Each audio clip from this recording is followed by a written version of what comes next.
SummerSlam is 1 month away, and in this video, I will be predicting every match on the card. I'll give you my reasoning as to why I think the match will happen, and explain my thinking on how I got to that match. Let's get into it, starting with the matches that are already confirmed. Roman Reigns versus Seth Rollins for the World Heavyweight Championship. And the crazy thing about this is I made a video 4 months ago predicting the SummerSlam match card 6 months in advance. And I actually predicted this match. I did not predict it for the World Heavyweight Championship, but I predicted this match would happen.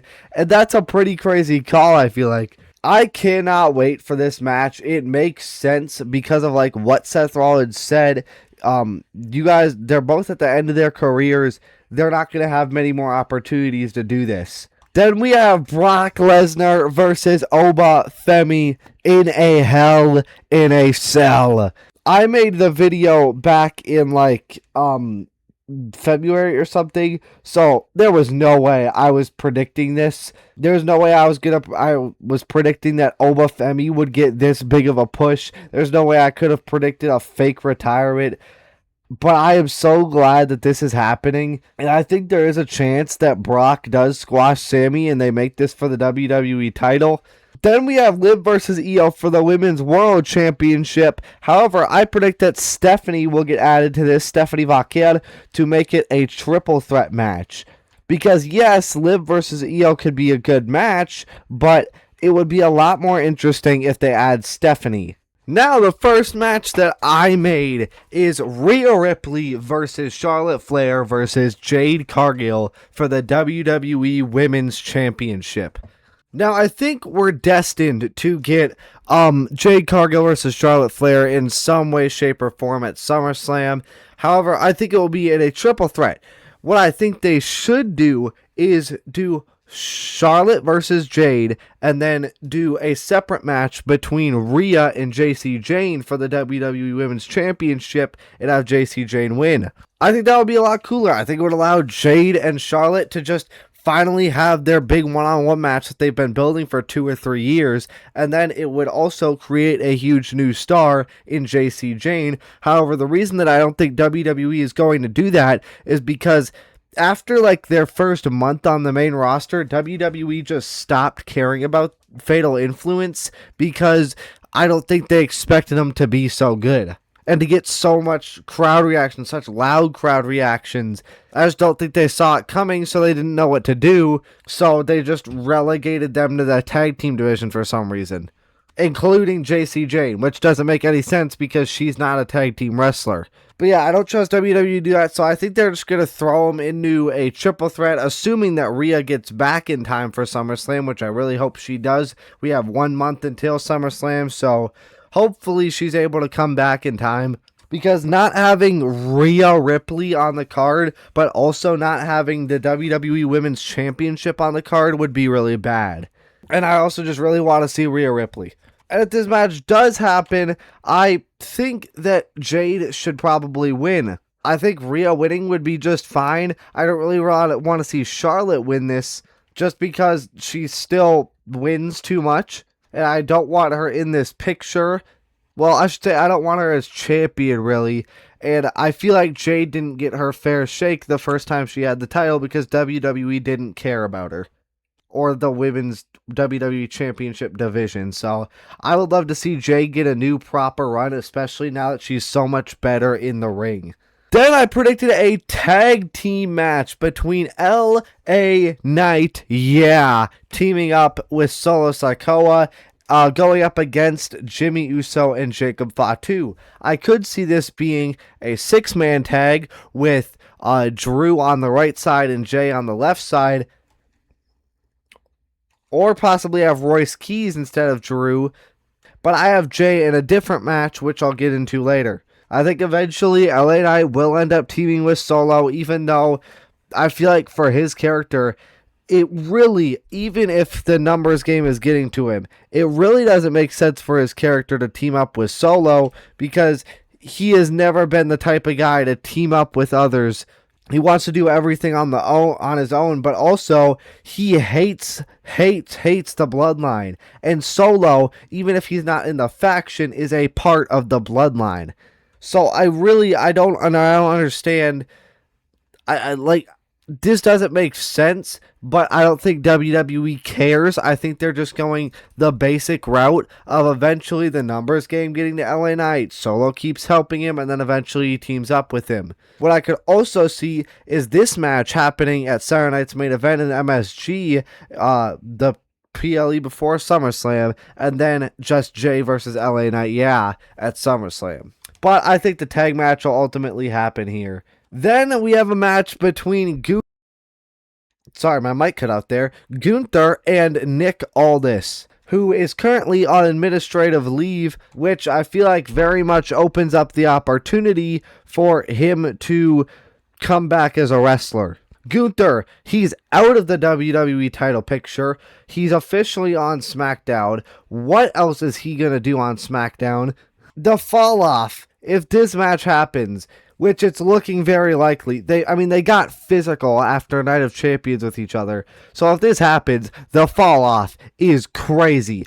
Literally less than a year ago, 6 months ago, 7 months ago, this guy retired John Cena.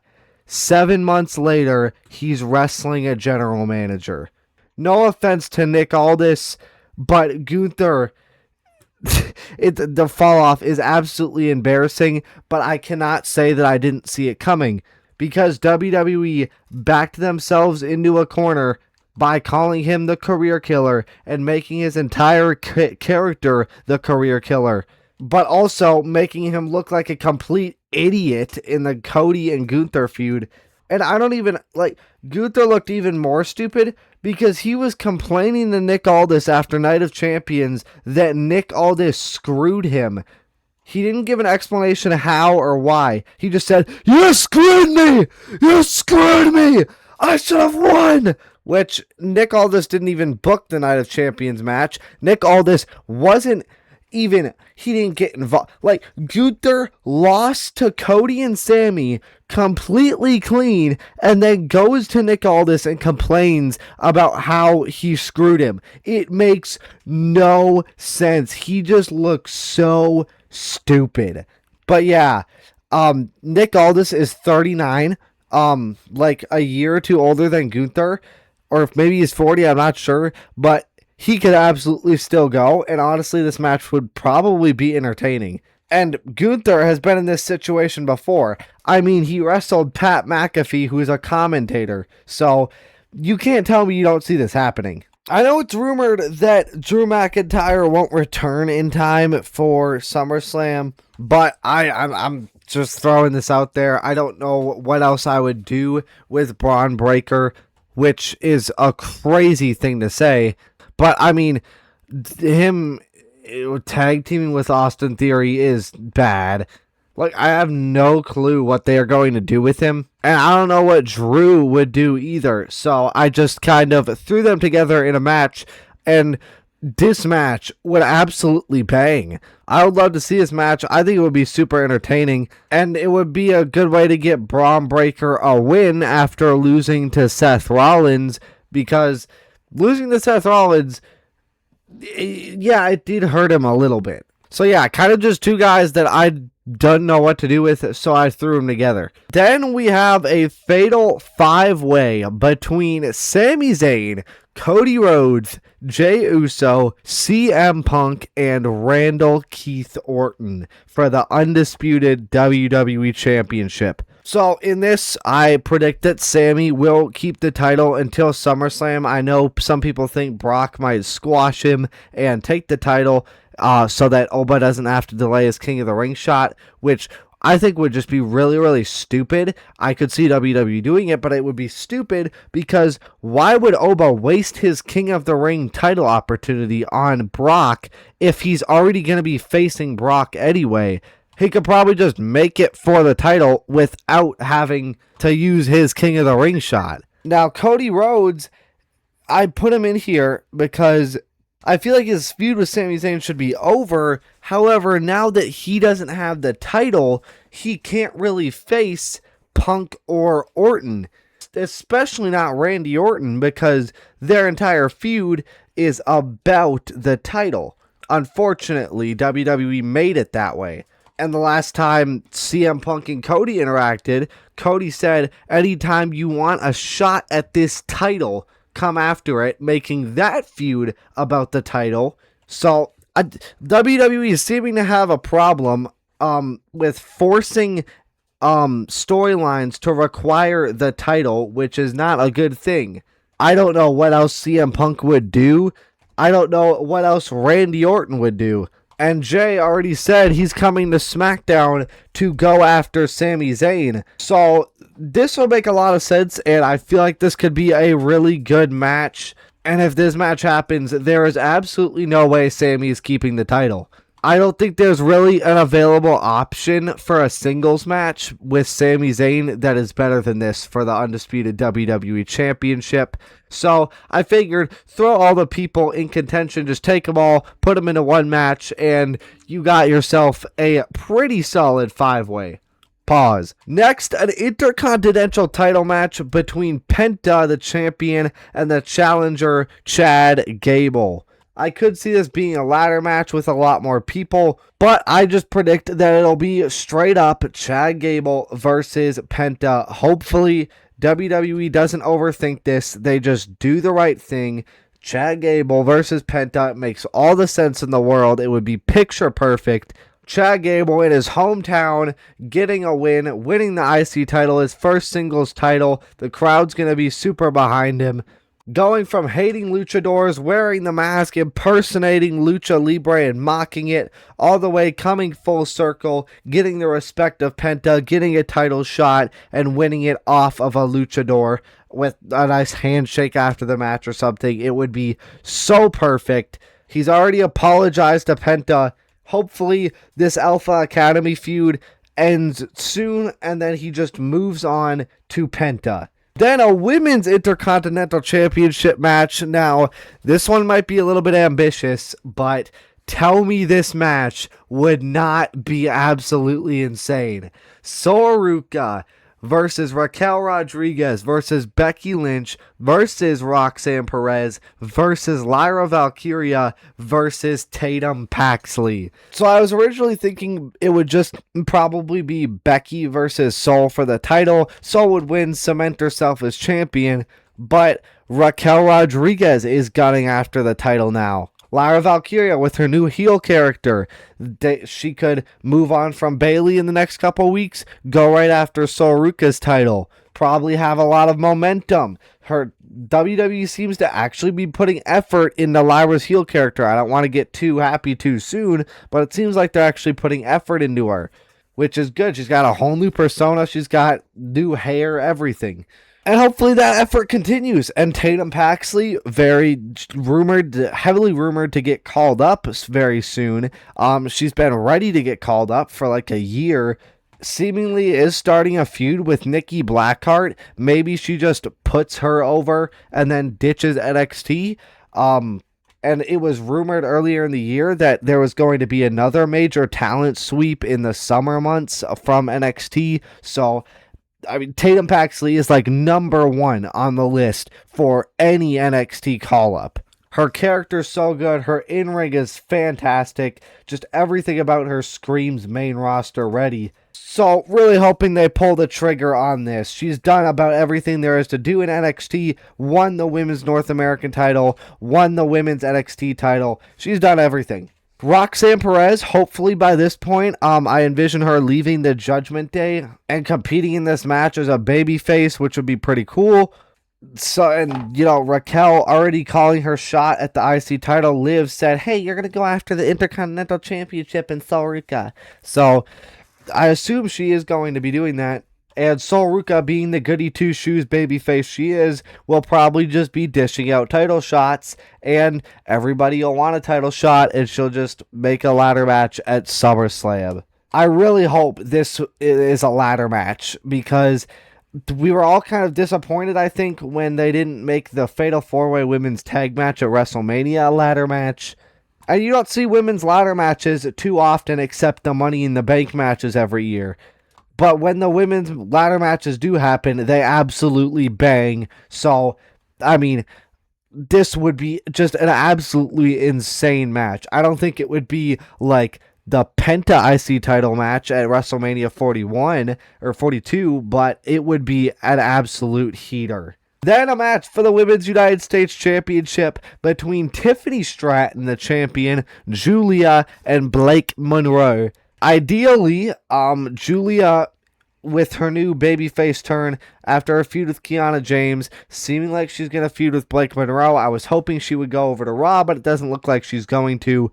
Now her feuding with Blake Monroe, I imagine Blake Monroe and Tiffany Stratton will have an interaction, and then they'll start be like, I don't know. They can't hold off on the Tiffany Stratton and Blake Monroe interaction for that long.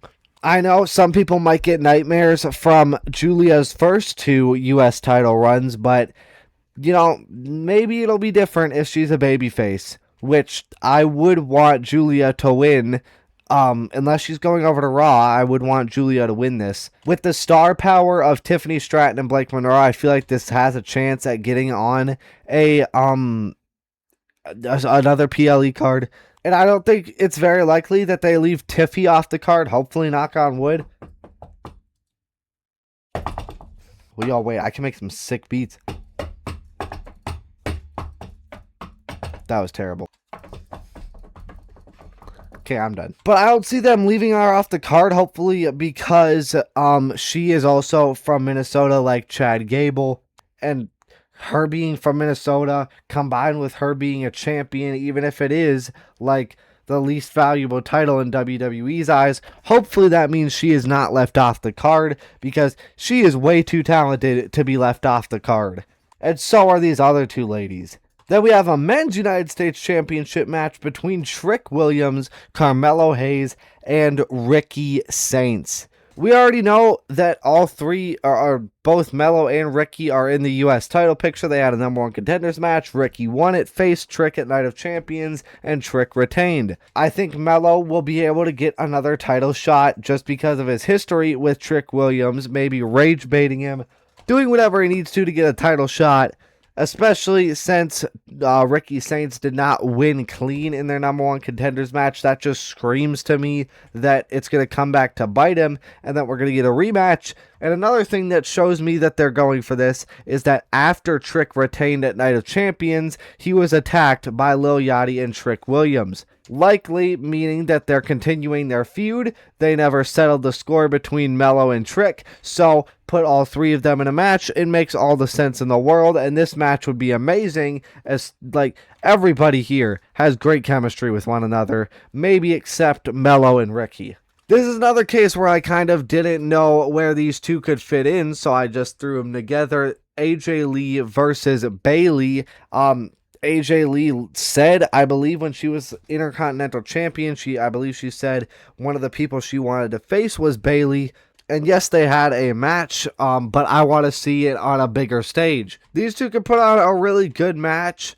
It would be a good way to get Bayley a win back after presumably losing her feud to Lyra Valkyria. The only reason this match might not happen is maybe AJ Lee just straight up doesn't come back, which I could definitely see happening. But again, just kind of threw 2 people who were doing nothing together and got a match. And then the last match, Danhausen and Kit Wilson versus JD McDonough and Dirty Daddy Dominic Mysterio. Also, I might be getting a Hot Girls Love Dominic Mysterio shirt, so I'll let you guys know if I get that. And I'm going to wear it. But Danhausen and Dominic Mysterio in the midst of a feud. They're probably going to have a match at Saturday Night's Main Event for the Knicks jersey because it's in Madison Square Garden, which is in New York. And, you know, Danhausen is the reason the Knicks won the finals, and the jersey, you get the point. The New York Knicks, yeah. And I could easily see Kit Wilson in this match getting replaced with a celebrity like, I don't know, I Show Speed, I would say Jelly Roll, but he's going to be on tour all the way up until like 2 days before SummerSlam, so that's unlikely. Like, he's on tour for the entire month of July, pretty much. Maybe they put Adam Sandler in there. I really don't know. And it would be a way to get Dom on the card. But yeah, that's going to be it for my SummerSlam match card predictions video. Thank you all so much for watching. Like and subscribe if you want. And